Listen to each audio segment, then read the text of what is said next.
Hola y buenos días a todos. Comenzamos este caluroso y no demasiado soleado día de verano hablando de miopía y la importancia de su control en la infancia, especialmente ahora que estamos retomando poco a poco esta nueva normalidad y estamos siendo conscientes de cómo este confinamiento que hemos sufrido ha tenido consecuencias, influyendo negativamente en nuestra salud visual, pero en especial en la de nuestros hijos. Para hablar de todo ello, tenemos con nosotros hoy a la doctora Mónica Lovera, oftalmóloga especialista en control de miopía de la Clínica Doctor Lenz de Madrid. Buenos días, Mónica. Buenos días, Rocío. ¿Qué ¿Qué tal? tal estás? Bueno, bien. Acostumbrándome a la nueva normalidad. Sí, estamos todos un poquito en ello.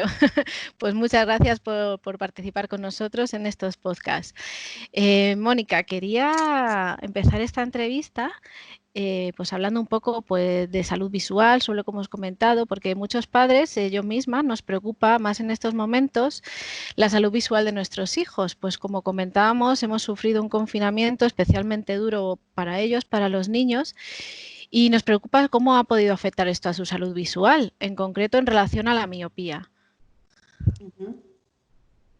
Bueno, ¿Qué nos mira, podrías decir al respecto, Mónica? pues como bien comentas, a muchos padres les preocupa la salud visual de sus hijos, tanto a los que son miopes como a los que no. Y la verdad es que no es para menos, porque tantas horas delante de los dispositivos electrónicos, sumados a todos los deberes que ya de por sí estuvimos haciendo en casa como bien hemos Sí, podido, pues deja di que poco sí. tiempo, ya te lo digo como madre, deja poco tiempo para jugar y para realizar tareas al aire libre. Mm, Y entonces los padres pueden pensar, estando en lo cierto muchas veces, que estos nuevos hábitos pueden afectar a la salud visual de sus hijos. Hasta el cambio de siglo era prácticamente imposible hacer que un niño estuviese en casa. Pasaban la mayor parte de la tarde en la calle. Pero hoy en día esto es casi impensable. Y es que 20 años dan para mucho. Tanto que hemos cambiado nuestros hábitos sin darnos cuenta del impacto que esto tiene a más largo plazo, incluso mm, a corto plazo también, ¿eh? En cuestión sí, de salud visual, hoy podemos decir que la miopía es un importante problema de salud pública global. Ya no se ciñe solamente efectivamente. a una cuestión visual, sino que es, como digo, un problema de salud pública que abarca un montón de áreas y sobre todo si tenemos en cuenta que para el 2050 se estima que el 50% de la población mundial va a ser miope. Y eso va a Ujú. ser un problema realmente para todos que, como digo, afectará a muchas esferas, ya no solamente pensar en la parte académica o en decir, bueno, todo el mundo va a llevar gafas. Si fuese solo eso, Sí, efectivamente. Si fuese solo eso, diríamos, bueno, pero va más allá. Efectivamente, como nos has comentado, cifras generales a nivel mundial, pero ¿sabemos, por ejemplo, en qué situación nos encontramos en España con respecto a la miopía? bueno, aquí lo que sí podemos decir es que de momento en el último, en los últimos datos que tenemos, dicen que la miopía ya afecta a aproximadamente el 30% de la población. Y además, a medida que se van haciendo estudios año tras año, se observa que este porcentaje no para de crecer. Ujú, ujú. Toda la razón. Por eso en Amires también estamos muy preocupados con este tema, con estudios que ya sabéis que estamos llevando a cabo. Y precisamente porque en Amires trabajamos con personas que sufren discapacidad visual precisamente provocada por la miopía magna, pues es por ello que nos preocupan mucho estos datos y hacemos muchísimo hincapié en las campañas sobre estos aspectos y en la importancia de frenar el avance de la miopía, pues efectivamente a mayores dioptrías, mayor es el factor de riesgo. Tú como oftalmóloga, Mónica, ¿qué nos puedes comentar sobre las consecuencias que pueden derivar de un ojo miope? Ujú. Bueno, pues como empezábamos a decir antes, la miopía tiene unos efectos tangibles que son los que decíamos, todo el mundo tiene que llevar corrección, vale, sí, Ujú, pero también tiene muchos efectos que son intangibles. ujú. Eso quiere decir que, por ejemplo, una miopía magna, que se considera, según la mayoría de los estudios, en torno a 6 dioptrías, provoca unos cambios que van más allá de lo visible, que tienen que ver con distintas estructuras oculares, como el acoroides, la retina o la esclera, que pueden conducir a una pérdida de visión no corregible. Por ejemplo, un miope entre 1 y 3 dioptrías tiene un riesgo 3 veces mayor de tener un desprendimiento de retina y un riesgo de 2 veces más de padecer una maculopatía miópica. Si pensamos ya en pacientes que tienen más de 6 dioptrías, que es lo que te decía, la miopía magna, el riesgo se multiplica ya por 21. Efectivamente. Y si pensamos en la maculopatía miópica, el riesgo sube a 40 veces más que una persona que no es miope. Entonces tenemos que estar muy atentos, no solamente en ver si un niño es miope o no, sino en intentar hacer un control de la progresión de esa miopía. Por otro lado, siempre se está hablando ahora mucho y todos conocemos que si bien es cierto que el factor genético es importante en, por ejemplo, la aparición de la miopía en los niños, la evidencia científica ha puesto encima de la mesa que existen otros factores que están favoreciendo este crecimiento, que hemos dado unas pinceladas al principio, pero quería que tú como especialista nos pudieras ampliar más este tema para que los oyentes lo tuvieran presente. Claro. Mira, como bien comentas, estos factores genéticos que están y que no podemos actuar sobre ellos, sí que hay factores ambientales que provocan que el número de miopes vaya en aumento y estos sí que pueden ser modificables. Entre estos factores que tienen que ver tanto con la aparición como con la evolución de la miopía, podemos decir que son especialmente importantes el tiempo de excesivo trabajo en cerca. Aparte del que ya realizan nuestros niños en clase o en este caso mientras han estado confinados, todo lo que sea académico, pues ahí se puede influir poco, pero sí que podríamos tener una influencia importante en lo que no sea obligatorio, digamos. Entonces, el poco tiempo que emplean en realizar tareas al aire libre que no conllevan el uso de una visión próxima. Según el estudio de prevalencia de la miopía de jóvenes en España, 7 de cada 10 dedican menos de 1 hora al día a realizar actividades al aire libre, en condiciones normales.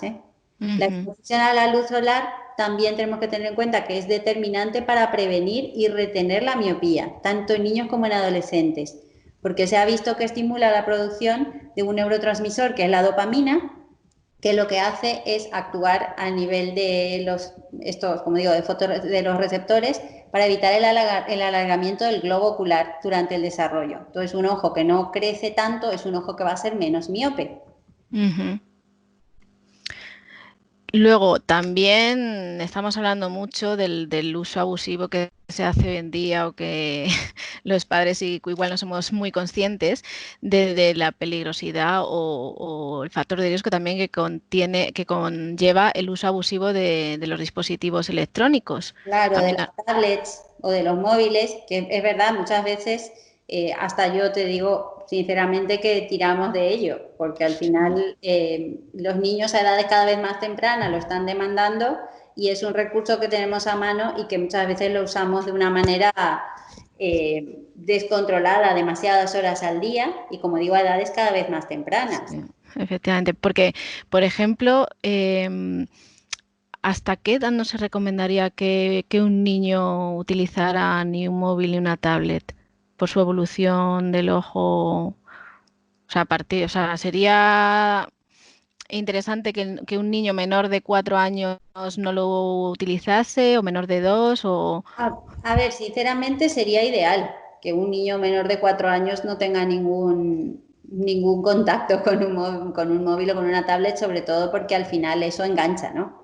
Yo reconozco que en la sociedad actual eso es muy difícil. Es complicado, Entonces, sí. más que decir lo prohibimos, es utilizarlo todos los dispositivos con cabeza, con sentido común, limitar el máximo tiempo posible, no solamente el uso, la duración del uso, sino también intentar vigilar la distancia a la que se observan los dispositivos. Claro, porque eso influye también en lo primero que has comentado, excesivo trabajo de cerca, ¿no? Los niños vemos que tienen tendencia a acercarse a las pantallas lo más posible y lo más pegado al ojo que... Claro. Y eso... Y si tengo que elegir entre un dispositivo y otro, te diré que cuanto más grande sea mejor, justamente por eso, porque nos permite que la distancia no tenga que ser tan corta, ¿no? Efectivamente. Quería comentarte también, o para que nuestros oyentes lo supieran, que a la vista está más si cabe después de este periodo, que estos factores ambientales de los que hemos estado hablando, con el abuso de los dispositivos, son importantes y que afectan, está claro, a la salud visual de los más pequeños. Pero, por ejemplo, una vez que apareció la miopía en nuestro hijo y vemos que aumenta con demasiada rapidez, como padres, ¿qué podemos hacer al respecto? Bueno, me alegro que me hagas esta pregunta, porque existen diferentes estrategias de control de la miopía y hay mucha gente que piensa todavía a día de hoy que no se puede hacer nada. Ujú. Sí, hay que elegir el momento, sí, el mejor momento para comenzar a utilizar estas estrategias es tan pronto como se detecte que hay un aumento en las dioptrías que puede aparecer rápido y sobre todo si se asocia con un aumento de la longitud axial del ojo. Esto es realmente lo que marca que hay un aumento real y que no podemos decir simplemente que es porque hay un componente acomodativo de por medio, que ahora, sobre todo en esta situación en la que nos encontramos, es un factor importante. Hay que descartar que no haya nada acomodativo y la mejor Ujú. manera de hacer esto es midiendo la longitud axial del Claro. ojo. Es decir, ver realmente que el crecimiento que se haya observado, si es que se observa, es mayor del que se puede atribuir al propio crecimiento, porque cuando crecemos nuestro ojo también crece hasta cierta edad. Ujú. Entonces, hay una parte de ese crecimiento que decimos, bueno, es normal porque el niño ha crecido o el adolescente, pero si es un crecimiento muy grande en esa medida concreta, que es la longitud axial del ojo, ahí ya seguramente estemos ante una miopía que está progresando y habrá que ver si hay que poner alguna medida de control para que ese crecimiento no sea excesivo. Excesivo, efectivamente. En Amires nos gusta dejar claro, por ejemplo, y difundir el mensaje para que la gente sea consciente de que la miopía no se cura.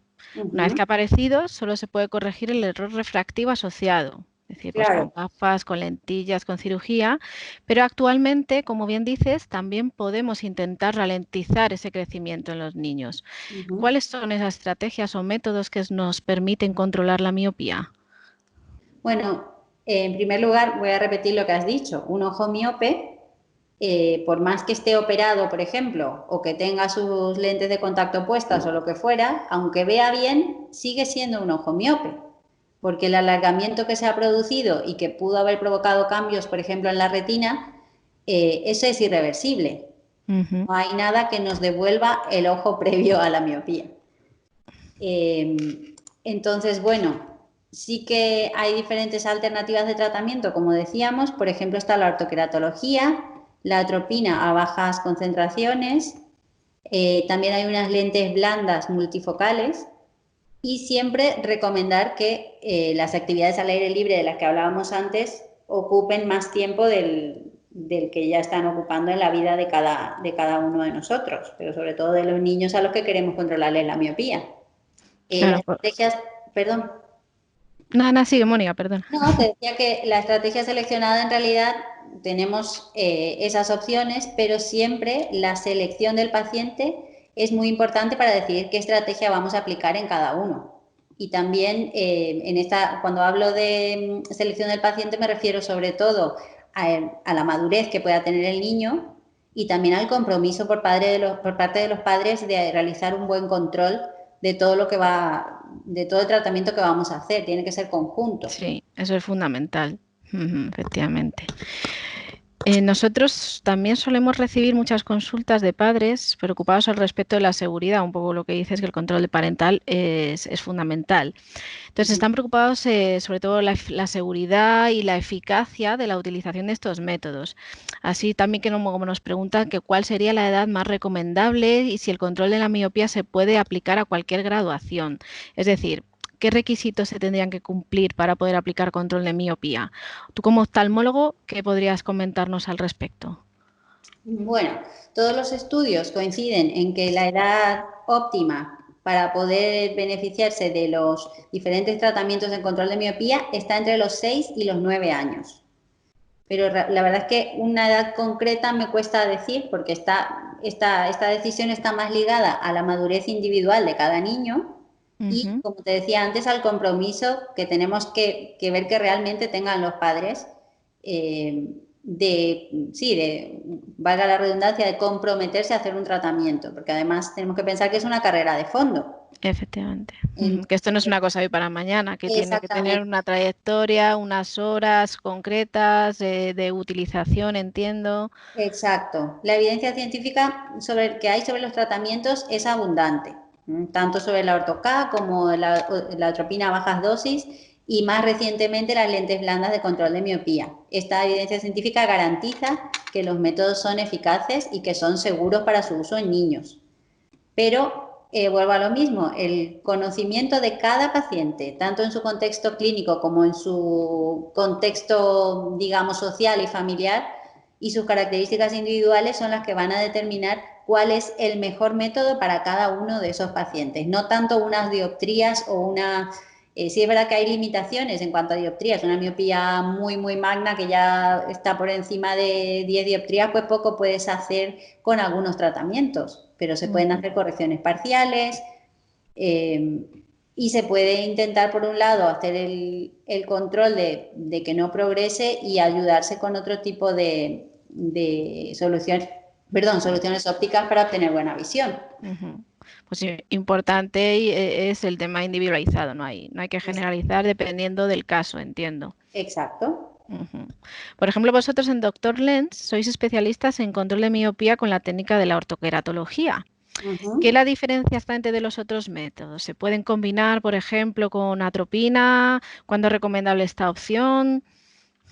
Sí, a ver, todos los métodos de los que hablamos y que están actualmente disponibles para su uso están basados en evidencia científica de una serie de estudios bastante importantes y que van evolucionando con el tiempo. Por ejemplo, la ortoca de la que hablábamos se lleva utilizando desde hace más de 40 años como un método de corrección de la visión y como técnica de control de miopía también ya hace más de 20 que está incluido en todas las guías, ¿no? Ujú. La ortoca sí que es de lo que puedo hablar yo un poco más por lo que dices tú, la experiencia que tenemos en la clínica. Tiene una importante combinación de ventajas que la hace de alguna manera única frente a otros métodos. Por ejemplo, es el único que permite tener una visión perfecta sin gafas o lentes de contacto durante el día y su efecto es reversible. Entonces, esto quiere decir que si tenemos cualquier tipo de problema o complicación o simplemente no sé, simplemente un deseo de no usar ya las lentes, el ojo vuelve a su estado normal, no provoca ningún cambio que sea irreversible. Ujú.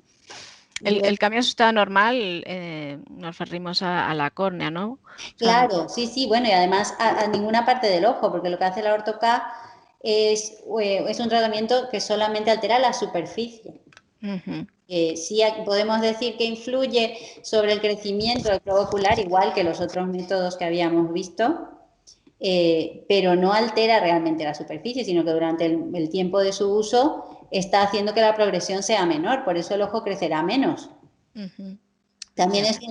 es un sistema perfectamente seguro. Las contraindicaciones que tiene son las mismas que tiene cualquier lentilla convencional. Simplemente es necesario, sí, siempre seguir todas las indicaciones del especialista en cuanto a su uso y a su higiene. Pero como Y en para todas, como dices tú, realmente, como claro, cualquier lentilla, ¿no? exacto. Y para el objetivo de control de miopía, lo que me preguntabas antes, si se puede combinar la ortoca con atropina, claro que se puede. Y de hecho se usa para conseguir sinergias en aquellos pacientes en los cuales se requiere hacer un control más enérgico.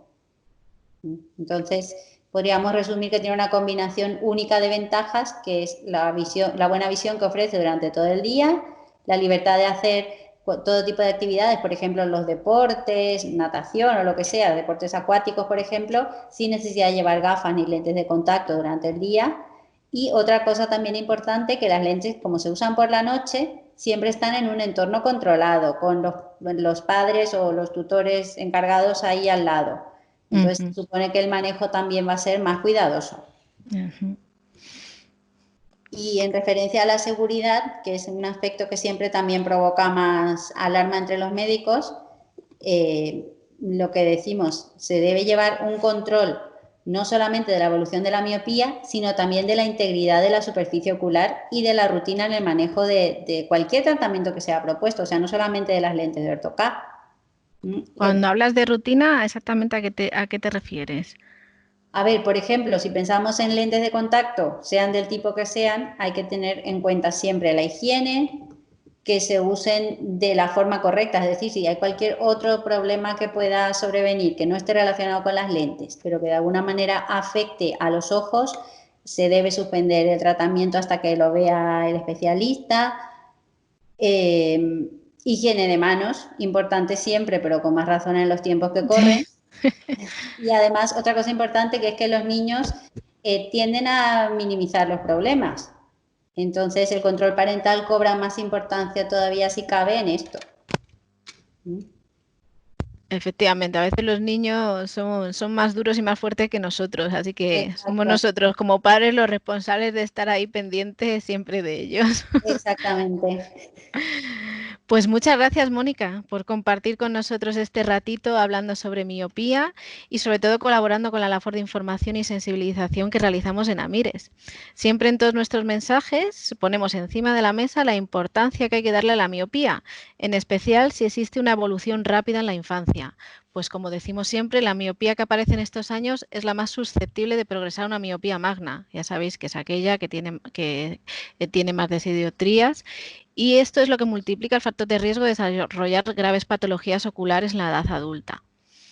Bueno, sin más, nos despedimos, no sin antes comentar que para cualquier duda al respecto sobre miopía magna, baja visión, discapacidad visual, etcétera, no dudéis en contactar con nosotros, que os atenderemos encantados. Nos podéis encontrar en Facebook, en Twitter o bien a través de nuestra página web www.miopiamagna.org y bueno, también os animamos a que visitéis nuestro canal de YouTube, donde encontraréis diferentes vídeos y podcasts sobre este y otros temas relacionados con la miopía. Pues muchísimas gracias, Mónica. Un placer tenerte con nosotros. Rocío, muchas gracias a ti, un placer y para cuando queráis, aquí estamos. Gracias. Hasta luego. Hasta luego.